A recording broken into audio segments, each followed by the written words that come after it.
ಪಾದಗಳಿಗೆ ನಮಿಸುತ್ತ ಓಂ ಶ್ರೀ ಗುರುಭ್ಯೋ ನಮಃ. ಒಬ್ಬ ಕಲಾವಿದನಿಗೆ ಹೆಚ್ಚಾಗಿ ಏನು ಬಯಸಲಿಲ್ಲ. ಗೌರವ ಎಲ್ಲಿ ಸಿಗತ್ತೋ ಕಲಾವಿದ ಅಲ್ಲಿ ಶಾಶ್ವತವಾಗಿ ಉಳಿತು. ಇಷ್ಟು ಜನದ ಮುಂದೆ ಒಬ್ಬ ಕಿರಿಯ ಕಲಾವಿದನ ಗೌರವಿಸಿ ನನ್ನನ್ನು ಇನ್ನೂ ಚಿಕ್ಕವನಾಗಿ ಮಾಡಿಬಿಟ್ಟು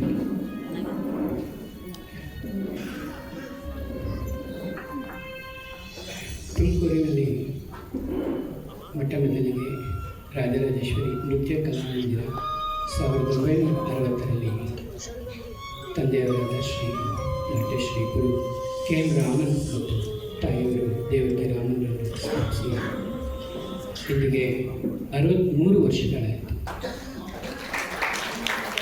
ಇದೇ ವರ್ಷದ ಅಕ್ಟೋಬರ್ ತಿಂಗಳಲ್ಲಿ 63ನೇ ವರ್ಷದ ವಾರ್ಷಿಕೋತ್ಸವವನ್ನು ನಡೆಸಬೇಕು ಅಂತ ತೀರ್ಮಾನ ಮಾಡಿದೆ. 63 ವರ್ಷ ನಿಮಗೆಲ್ಲ ತಿಳಿದಿರೋ ಥರ ತಂದೆಯವರು ಬಹಳ ಕಷ್ಟ ಬಿದ್ದು ಇಲ್ಲಿ ಈ ನೃತ್ಯವನ್ನು ಈ ಒಂದು ತುಮಕೂರಿನಲ್ಲಿ ನೆಲೆ ಇತ್ತು. ಎಲ್ಲ ಜನಗಳ ತುಮಕೂರಿನ ಜನಗಳ ಸ್ನೇಹ, ಅವರ ಒಂದು ಪ್ರೀತಿ ತಂದೆಯನ್ನು ಇಲ್ಲೇ ಉಳ್ಕೊಳ್ಳೋದು ಮಾಡಿರ್ತೀವಿ. ಅವ್ರ ತಂದೆಯವರು ಮೈಸೂರು ಗೋಪಾಲ್ ಅವರ ಶಿಷ್ಯರಾಗಿದ್ದರು. ಆ ಗುರುಗಳು ತಂದೆಯವ್ರನ್ನ ಗುಬ್ಬಿ ವೀರಣ್ಣ ಕಲಾ ಮಂದಿರಕ್ಕೆ, ಅಂದರೆ ಗುಬ್ಬಿ ವೀರಣ್ಣ ಅವರ ನಾಟಕ ಕಂಪನಿ ಇತ್ತು, ಅಲ್ಲಿ ಅವ್ರಿಗೆ ನಿರ್ದೇಶಕರಾಗಿ ನೃತ್ಯ ನಿರ್ದೇಶಕರಾಗಿ ಕಳಿಸ್ಕೊಟ್ರು. ಆಗ ತಂದೆಯವರೇ ಮುಖ್ಯ ಡಾನ್ಸ್ ಮಾಡ್ತಾಯಿದ್ರು, ಅಲ್ಲಿ ಶಿವನ ಪಾತ್ರ ಎಲ್ಲ ಅವರೇ ಮಾಡ್ತಾಯಿದ್ರು. ಸೊ ತುಮಕೂರಿಗೆ ಬಂದಾಗ ತುಮಕೂರು ಜನದ ಪ್ರೀತಿಯೋ ಏನೋ ಗೊತ್ತಿಲ್ಲ, ತಂದೆಯವ್ರನ್ನ ಇಲ್ಲೇ ಉಳ್ಕೊಳ್ಳೋಂಗೆ ಮಾಡಿತ್ತು. ಹಾಗೆ ತಾಯಿಯವರು ಅಲ್ಲೇ ನೃತ್ಯ ಅಂದರೆ ನರ್ತಕಿಯಾಗಿದ್ದರು ತಂದೆಯವ್ರ ಜೊತೆಗೆ. ಇಬ್ಬರು ಇಲ್ಲೇ ಉಳ್ಕೊಂಡ್ರು, ಇಲ್ಲೇ ಮದುವೆ ಆಯಿತು. ಇಲ್ಲೇ ಕಲಾಮಂದಿರ ತುಮಕೂರಿಗೆ ಒಂದು ರಾಜರಾಜೇಶ್ವರಿ ಕಲಾಮಂದಿರ ಅಂತ. ಇದೆಲ್ಲ ದೈವ ಇಚ್ಛೆ ಆಗಿರುತ್ತೆ, ಯಾರು ಪ್ಲ್ಯಾನ್ ಮಾಡಿ ಬಂದೇ ಮಾಡಬೇಕು ಅನ್ನೋದಿಲ್ಲ. ಇದು ಎಲ್ಲ ಸಹಸ್ರ ಏನೇ ಒಂದು ಕೆಲಸ, ಇವತ್ತಿಲ್ಲಿ ಕಾರ್ಯಕ್ರಮದಲ್ಲಿ ನಾನು ಬರಬೇಕು, ಇಲ್ಲಿ ನನಗೊಂದು ಸನ್ಮಾನ ಇದೆ, ಅದು ದೈವ ಇಚ್ಛೆನಾಗಿರುತ್ತೆ. ನನಗೆ ಇದು ಇಂತಹ ಒಂದು ಸಂತೋಷ ದಿನ, ಈ ದಿನ ಯಾವುದು ಮರೆಯೋಕ್ಕೆ ಸಾಧ್ಯ ಇಲ್ಲ. ಹಾಗೂ ನನಗೆ ಈ ರೀತಿಯಾದಂಥ ಒಳ್ಳೆಯ ಬಿರುದನ್ನು ಕೊಟ್ಟು ಗೌರವಿಸಿದ್ದು ನನಗೆ ತುಂಬ ಅತಿ ಆನಂದವನ್ನು ಕೊಟ್ಟಿದೆ. ತಮ್ಮೆಲ್ಲರಿಗೂ ನನ್ನ ಅಭಿನಂದನೆ ಸಲ್ಲಿಸುತ್ತಾ ನನ್ನ ಮಾತನ್ನು ಮುಗಿಸ್ತಾರೆ.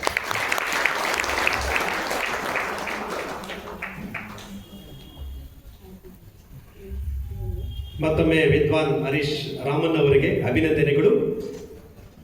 ಈಗ ಮತ್ತೊಬ್ಬ ಸಮಾಜ ಕ್ಷೇತ್ರದಲ್ಲಿ ಅಪ್ರತಿಮ ಸಾಧನೆಯನ್ನು ಮಾಡಿರುವಂಥ ಎಚ್.ಸಿ. ಮಧುಸೂದನ್ ರವರು ನಮ್ಮ ಜೊತೆ ಇದ್ದಾರೆ. ಇವರು ಪ್ರಾಂತ ಗೋಸೇವಾ ಪ್ರಶಿಕ್ಷಣ ಪ್ರಮುಖ್ ಕರ್ನಾಟಕ ದಕ್ಷಿಣ ಪ್ರಾಂತ ಅಧ್ಯಕ್ಷರು, ಸುರಭಿ ಗೋಶಾಲೆ, ಚನ್ನಮಲ್ಲನಹಳ್ಳಿ, ಮಧುಗಿರಿ ತಾಲೂಕು. ಇವರನ್ನು ನಾನು ಈ ಒಂದು ಸನ್ಮಾನವನ್ನು ಸ್ವೀಕರಿಸಬೇಕು ಅಂತ ಹೇಳಿ ಕೇಳ್ಕೊಳ್ತಾ ಇದ್ದೀನಿ. ದಯವಿಟ್ಟು ವೇದಿಕೆಗೆ ಬರಬೇಕು. ಅವರ ಧರ್ಮಪತ್ನಿಯವರು ಕೂಡ ವೇದಿಕೆಗೆ ಬರಬೇಕು ಅಂತ ಹೇಳಿ ನಾನು ವಿನಯಪೂರ್ವಕವಾಗಿ ಕೇಳ್ಕೊಳ್ತಾ ಇದ್ದೇನೆ. ಅವರ ಪರಿಚಯ ಕೂಡ ಈಗ ಒಂದು ಸನ್ಮಾನ ಪತ್ರವನ್ನು ವಾಚನ ಮಾಡುವ ಸಮಯದಲ್ಲಿ ನಮಗೆ ಲಭ್ಯವಾಗಲಿದೆ. ಸನ್ಮಾನ ಪತ್ರವನ್ನು ವಾಚನ ಮಾಡಬೇಕು ಅಂತ ಹೇಳಿ ನಾನು ಮಮತಾ ರವಿಶಂಕರ್ ಅವ್ರನ್ನ ಬರಮಾಡ್ಕೊಳ್ತಾ ಇದ್ದೀನಿ.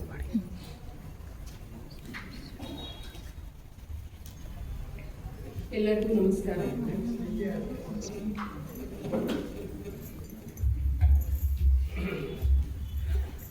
सा कला या विमुक्तये संस्कार भारती कर्नाटक रिजिस्टर्ड तुमकूरु महानगर समिति तुमकूरु सन्मान पत्र श्री एच.सी. मधुसूदन राव गो संरक्षकರು ಚನ್ನಮಲ್ಲನಹಳ್ಳಿ ಮಧುಗಿರಿ ತಾಲೂಕು.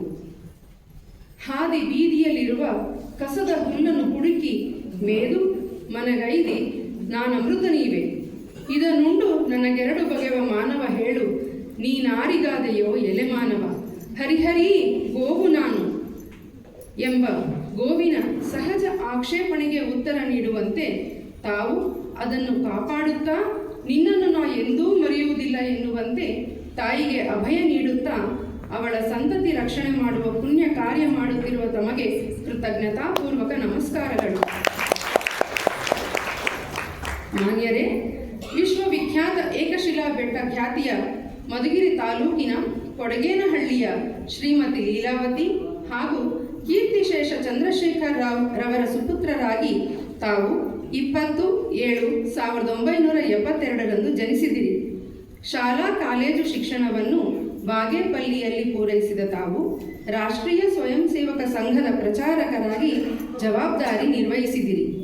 ತಂದೆಯವರು ನಡೆಸುತ್ತಿದ್ದ ಗ್ಯಾರೇಜಿನಲ್ಲಿ ಬಾಲ್ಯದಿಂದಲೂ ಕಾರ್ಯನಿರ್ವಹಿಸಿ type writing instructor, art studio ಮಾಲೀಕರಾಗಿ ಮತ್ತು 2 ಪ್ರತಿಷ್ಠಿತ ಕಂಪನಿಗಳ ಮಾರಾಟಗಾರರಾಗಿ ಕಾರ್ಯನಿರ್ವಹಿಸಿದಿರಿ.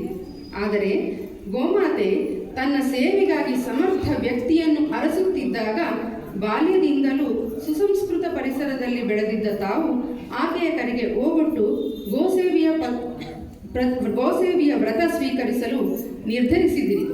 2003-4 ಇಸವಿಯಲ್ಲಿ ಬಾಗೇಪಲ್ಲಿ ತಾಲೂಕಿನಲ್ಲಿ ಗೋ ಸಂರಕ್ಷಣೆಗೆ ಗೋಗ್ರಾಮ ಯಾತ್ರೆಯನ್ನು ಮಾಡಿ 2004 ಜನವರಿ 12ರಂದು ಪುತ್ತಿಗೆ ಮಠದ ಶ್ರೀಗಳಿಂದ ಗೋಶಾಲೆಯ ದೀಕ್ಷೆ ಪಡೆದು ಮಧುಗಿರಿ ತಾಲೂಕಿನ ಚನ್ನಮಳ್ಳನಹಳ್ಳಿ ಗೋ ಸಂಪತ್ತಿನ ಪಾತ್ರ ಬಿಂಬಿಸುವ ಪ್ರಯತ್ನ ಮಾಡುತ್ತಿದ್ದೀರಿ.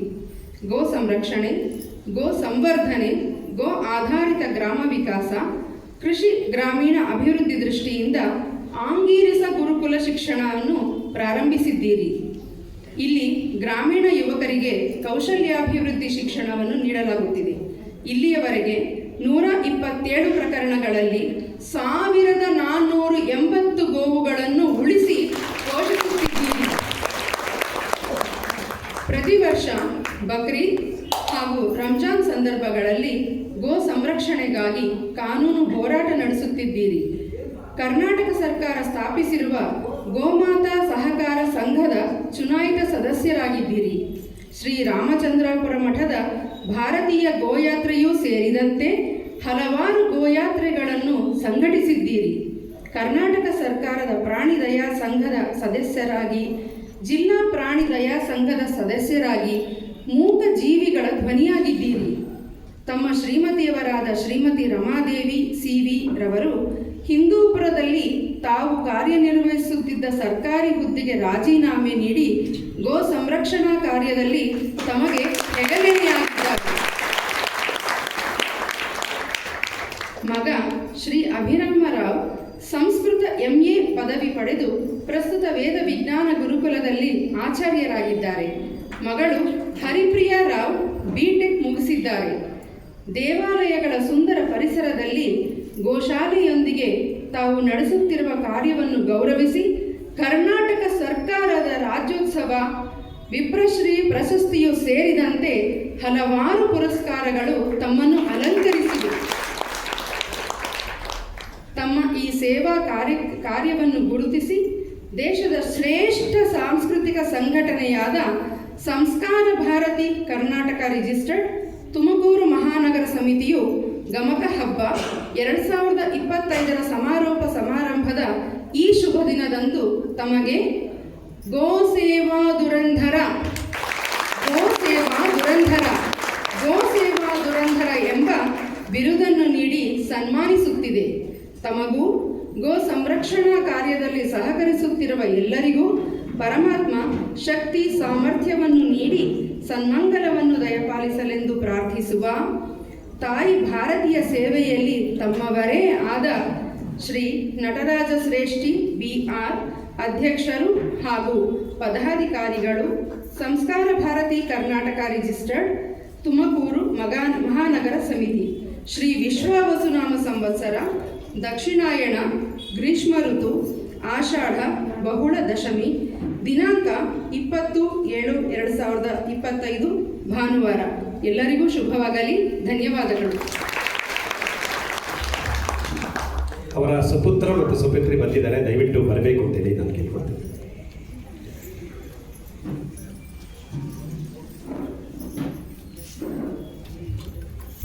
ಗೋ ಸೇವೆಗಿಂತ ಮೀಲಾದ ಸೇವೆ ಸಮಾಜದಲ್ಲಿ ಏನಾದರೂ ಇದೆಯಾ? ಖಂಡಿತ ಇಲ್ಲ. ಆ ಒಂದು ಸೇವೆನ ಅಪರಿತವಾಗಿ ನೋಡ್ತಿರುವಂತಹ ಶ್ರೇಷ್ಠರಿಗೆ ನಾವು ಇವತ್ತು ಸನ್ಮಾನ ಮಾಡ್ತಾ ಇರೋದು ಸಂಸ್ಕಾರ ಭಾರತೀಯ ಹಿರಿಮೆ ಅಂತ ನಾನು ಭಾವಿಸ್ತೇನೆ.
ಗೌರವವನ್ನು ಸ್ವೀಕರಿಸಿದ ಶ್ರೀಯುತ ಎನ್.ಸಿ. ಮಧುಸೂದನ್ ಅವರು ಸಭೆಯನ್ನು ಉದ್ದೇಶಿಸಿ 2 ಮಾತಾಡಬೇಕು ಅಂತೇಳಿ ನಾನು ಕೇಳ್ತೀನಿ.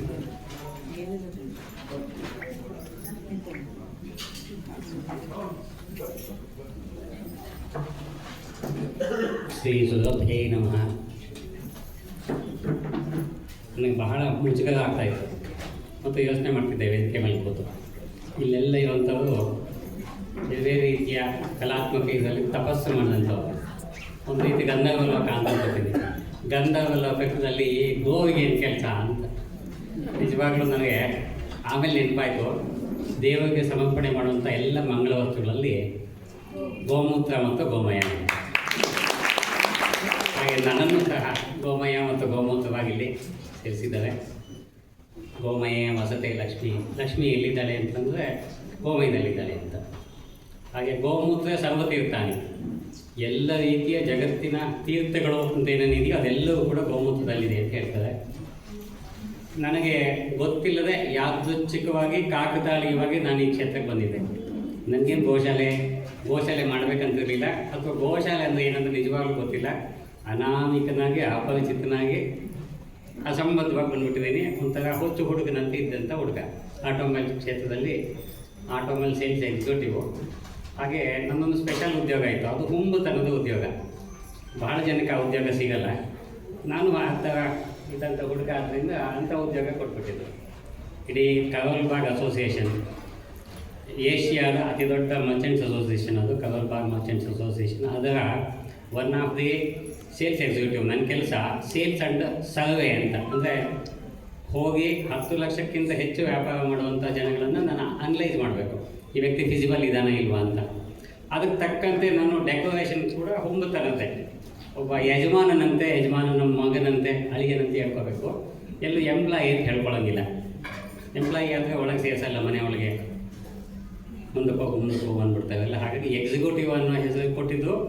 ಇನ್ನೊಂದು ನಮ್ಮ ನೆಂಟರಿಷ್ಟು ಅನ್ನೋ ಥರ ಹೇಳ್ಕೊಂಡೆ ಓಡಾಡಬೇಕಿತ್ತು, ಅಂಥ ಒಂದು ಉದ್ಯೋಗ. ಗೊತ್ತಿಲ್ಲದೆ ನಾನು ರಾಮದೇವ ಬೆಟ್ಟಕ್ಕೆ ಹೋದೆ. ಒಂದು ಬರ್ತ್ಡೇ ಪಿಕ್ನಿಕ್ ಹೆಸರಲ್ಲಿ ಹೋದಂಥವನು, ಒಂದು ಕ್ಷಣನೂ ಇರುವ ಮನಸ್ಸಿಲ್ಲದೆ, ಇರ್ತೀನೇನೋ ನಂಬಿಕೆ ನನಗೂ ಇಲ್ಲದೆ, ಕೊನೆಗೆ ಈಗ 20 ವರ್ಷ ಕಳೆದು ನಿಮ್ಮ ಮುಂದೆ ಬಂದಿದ್ದೀನಿ. ಇನ್ನು ಉಳಿದಂತೆ ಗೋವಿನ ಕೆಲಸ ಅತ್ಯಂತ ವಾತ್ಸಲ್ಯಮಯ್ಯಾದ ಸುರಭಿ. ಇಡೀ ದೇವಲೋಕದಲ್ಲಿ ಎಲ್ಲ ದೇವತೆಗಳೇ ಆಗುವಂಥ ಸಮಸ್ಯೆನ ನಾನು ಸರಿ ಮಾಡ್ತೀನಿ ಅಂತ ಹೇಳಿದಂತೆ. ಅದಕ್ಕೆ ಅವಳಿಗೆ ನೀನಿನ್ನು ಮುಂದೆ ಸುರಭಿ ಆಗುವಂಥ ಹೆಸರು ಹೇಳಿದ್ರು. ಅಂದರೆ ಭಕ್ತರು ಮಾಡುವಂಥ ಪಾಪಗಳಿಂದಾಗಿ ಆ ಭಕ್ತರು ಆಶ್ರಯಿಸಿದ ಭಗವಂತನಿಗೂ ಸಹ ಸಮಸ್ಯೆ ಆಗುತ್ತೆ. ಆ ಭಗವಂತ ಈ ಸಮಸ್ಯೆಯನ್ನು ಸರಿ ಮಾಡ್ಕೊಳ್ಳೋದು ಹೇಗೆ ಅಂತ ಒಂದು ಹಿಂದೂ ಸಭೆಯಲ್ಲಿ ಕೇಳಿದಾಗ ಚರ್ಚೆ ಆಗಿ ಕೊನೆಗೆ ಗೋಮಾತೆ ಹೇಳ್ತಾಳೆ, ನಾನು ನಿಮ್ಮನ್ನು ಕಾಪಾಡ್ತೀನಿ ಅಂತ. ಅದು ಹೇಗೆ ಅಂತ ಹೇಳ್ತಾರೆ.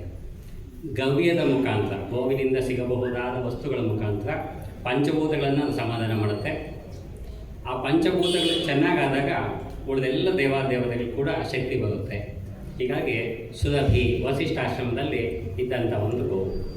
ಹಾಗೆ ಅನರ್ಘ್ಯ ರತ್ನಗಳಲ್ಲಿ ಮಂಥರ ಪರ್ವತದ ಮಥನ ಮಾಡಿದಾಗ ಸಿಕ್ಕಂಥ ಒಂದು ಗೋವು.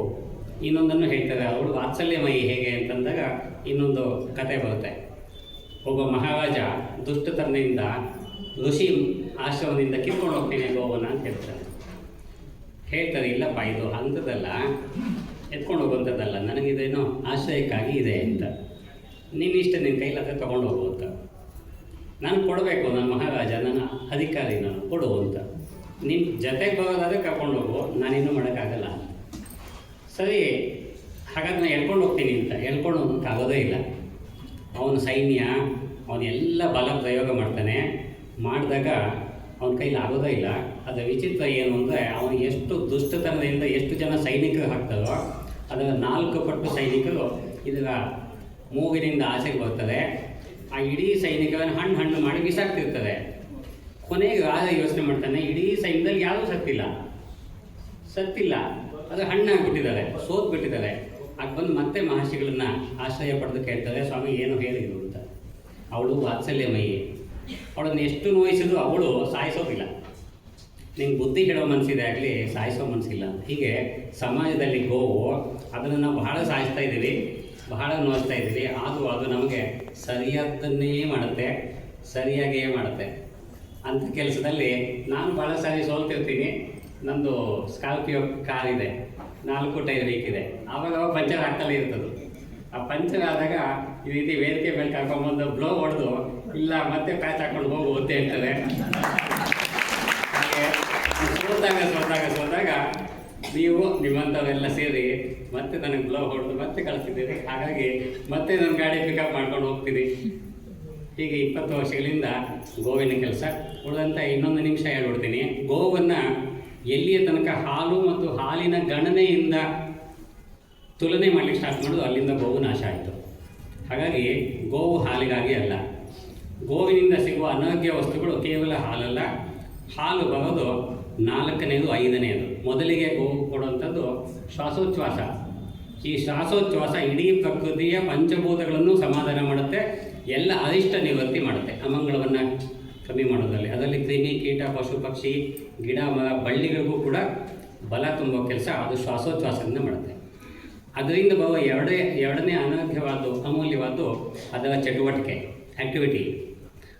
ಆಮೇಲೆ ಬರುವಂಥದ್ದು ಒಂದು ಮಗು ಮಾಂಸದ ಮುದ್ದೆ ಅಂತ ಕೆಳಗೆ ಬಿದ್ದಿದೆ. ಆಮೇಲೆ ಅದು ಮೊದಲನೇ ಸರಿ ಹಾಲು ಕುಡಿದ ಮೇಲೆ ತನ್ನ ಕೈ ಕಾಲನ್ನು ಸರಿ ಮಾಡಿಕೊಂಡು ಎದ್ದು ಅಮ್ಮನ ಕೆಚ್ಚಲು ಬಾಯಿ ಹಾಕಿ ಹಾಲು ಕುಡಿಯುತ್ತೆ. ಹಾಲು ಕುಡಿದ ಮೇಲೆ ಬಂದಂಥದ್ದು ಮೊದಲನೇ ಸಗಣಿ. ಅನಂತರ ಬರುವಂಥದ್ದು ಅದರಿಂದ ಗೋಮೂತ್ರ. ಹಾಗಾಗಿ 3ನೇದು 4ನೇದು. 5ನೇದು ಸಿಗೋದು ಸುಮಾರು 4 ವರ್ಷದ ನಂತರ. ಅಂದರೆ ಅದು ಎಳೆಕರವಾಗಿ ಪಡ್ಡೆ ಪ್ರಾಯಕ್ಕೆ ಬಂದು ಹಸು ಅಂತ ಅನಿಸ್ಕೊಳ್ಳೋ ಹೊತ್ತಿಗೆ 4-5 ವರ್ಷ ಬೇಕು. ಅಲ್ಲಿಂದ ಲ್ಯಾಕ್ಟೇಷನ್ ಪೀರಿಯಡ್, ಹಾಲಿನ ಇದು ಸ್ಟಾರ್ಟ್ ಆಗಿ ಪ್ರತಿ ವರ್ಷ ರಜೆ ತಗೊಳುತ್ತೆ. ಹಾಗಾಗಿ ಕ್ಯಾಪ್ ಕೊಡುತ್ತೆ ಮತ್ತು ಮುಂದೆ ಹೋಗುತ್ತೆ. ಹಾಗೆ ಆ ಹಾಲಿನಿಂದ ಬರುವಂಥ ಮೊಸರು, ಬೆಣ್ಣೆ, ಮಜ್ಜಿಗೆ, ತುಪ್ಪ ಮತ್ತು ತುಪ್ಪದಲ್ಲಿ ಘೃತ, ಮಹಾಘೃತ, ಆದಿಘೃತ, ಹೀಗೆ ಅದರಲ್ಲಿ ಭಾಳಷ್ಟಿದೆ. ಇಡೀ ಯುದ್ಧಶಾಸ್ತ್ರದಲ್ಲಿ ಅತ್ಯಂತ ಪ್ರಭಾವಿಯ ಕೆಲಸ ಮಾಡಿದ್ರೆ ವರ್ಣಸಂಜೀವಿನಿ ಆದಿಘೃತ. ನಾನು ನಿಲ್ಲಿಸ್ತಿದ್ದೀನಿ, ಮುಂದಕ್ಕೆ ಹೋಗಲ್ಲ. ಆನಂತರ ಸಿಗುವಂಥ ಅತಿ ಅಮೂಲ್ಯ ವಸ್ತು ಗೋರೋಚನ. ಅದು ಅದರ ಪ್ರಾಯ ಕನಿಷ್ಠ 10 ವರ್ಷ ದಾಟಿದ ಮೇಲೆ, 12 ವರ್ಷ ಆದಮೇಲೆ, ಅಲ್ಲಿಂದ 25 ವರ್ಷ ಬದುಕಬೇಕು ಗೋವಿನ ಆಯುರ್ದಾಯ. ನಮ್ಮ ಪುಣ್ಯಕ್ಕೆ, ನಮ್ಮ ಕರ್ಮಕ್ಕೆ ಈಗ ಮೋದಿ ಗೋವು ಸಿಗ್ತಾ ಇಲ್ಲ. ಗೋರೋಚನ ಬೇಕಿಲ್ಲ.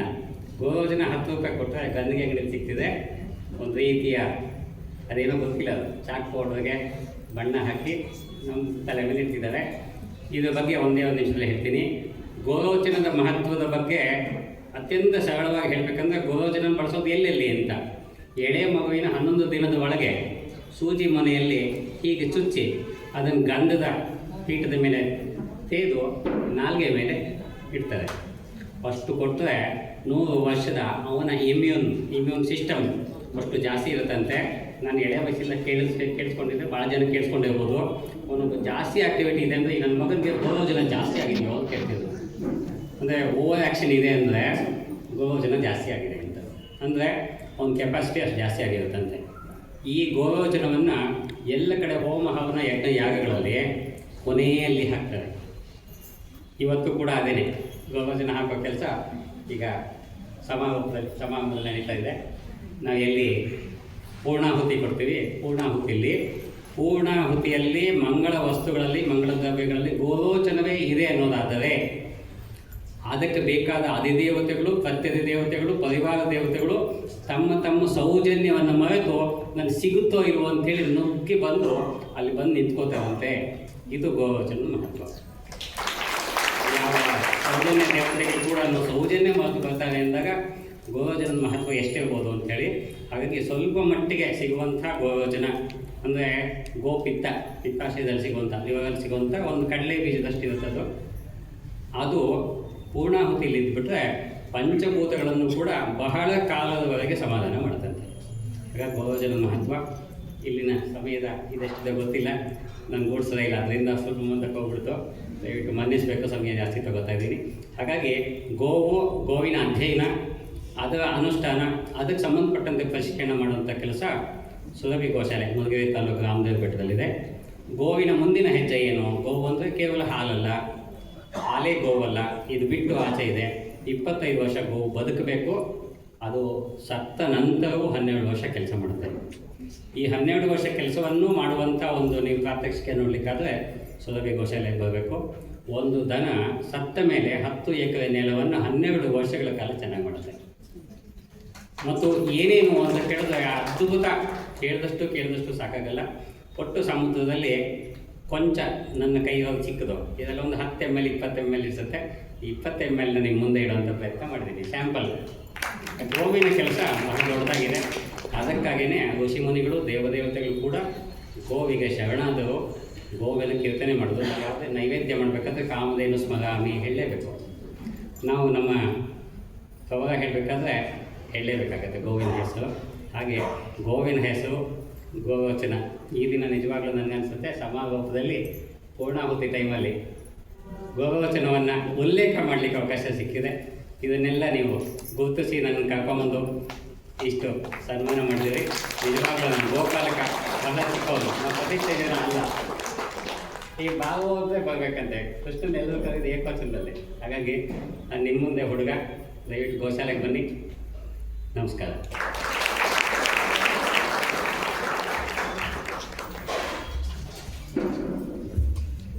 ಕೇವಲ ಗೋ ಮಾತನ್ನು ಸಂರಕ್ಷಣೆ ಮಾಡೋದ್ರ ಜೊತೆಗೆ ಬಹಳ ಶ್ರೇಷ್ಠವಾದ ವಾಗ್ಮಿ ಕೂಡ ಇವರು ಅಂತ ನಮಗೆ ಇವಾಗ ಅರ್ಥವಾಗಿದೆ.